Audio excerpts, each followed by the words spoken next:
It's great to know that you're going to be coming and speaking to all of the delegates at a large scale. Give us a taster really in terms of what you're really looking forward to talking about, what new things you're going to be bringing to all the developers who are going to be sitting there listening to the presentation that you're going to give. Well, solar is a very fast-moving technology and development. I spoke at one of your sessions a couple of years ago down in the southwest, and things have moved on incredibly there, not just for the technology but for the planning process that we're working within. And so I'm going to be talking about some of the lessons that we've learned from some of the projects that we've worked on, some of which I've referred to today. We've learnt a lot of lessons. Planning, we know, has become more challenging, and so if finding the right site and developing the right scheme on that site was important last year, 2 years ago, 3 years ago, it's even more important now.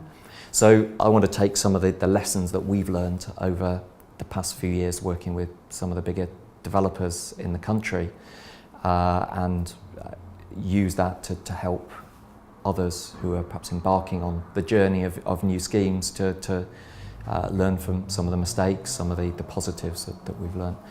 And also to take a look at how planning policy is evolving and how that might affect things.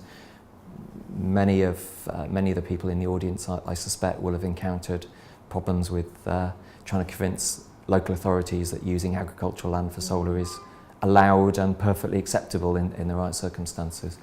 So we've had a lot of experience with that, so I'll certainly be talking about some of those things.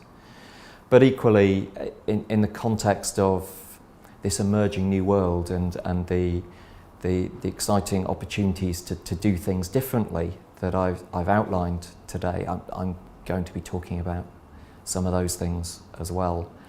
And what I'd hope is that there are like-minded people out there who are willing to stand up and say, yeah, let's give this one a go. Yeah, there's something in this.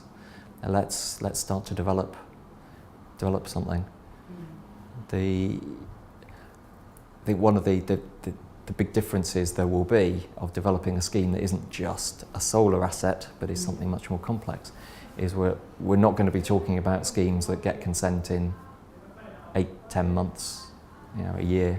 These are going to be much longer, more drawn out projects. You only have to look at the house building industry. There are schemes out there that have been on the drawing board for 15 years and are still only just getting to the point of being consented.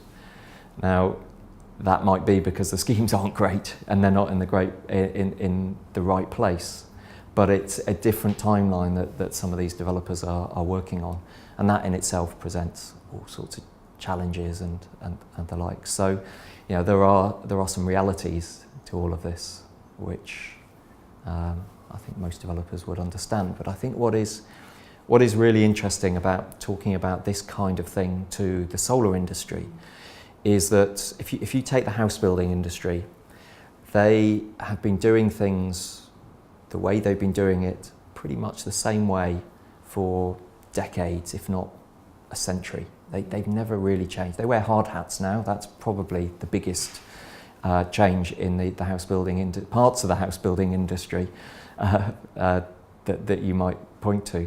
The solar industry has changed time and time again in its relatively short lifespan.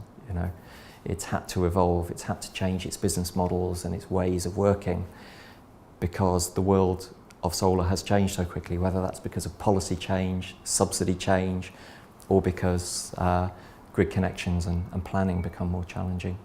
So I think the solar industry is very well placed to make that shift into new sectors. So I think it would be a fascinating audience to present that to. These sort of events, it's always great to just spend time around people, your peers within the industry, because it's a relatively small industry. You get to build up relationships and the like. So that in itself is great. But it's for me that the most interesting is I suppose the cutting edge of technologies and the integration of technologies. So I'm particularly interested in where storage is at, where it's likely to go, what technologies are going to be the technologies that that become the norm. So it's probably at the moment, whenever I go to events, that those are the sessions that I'm really looking out for.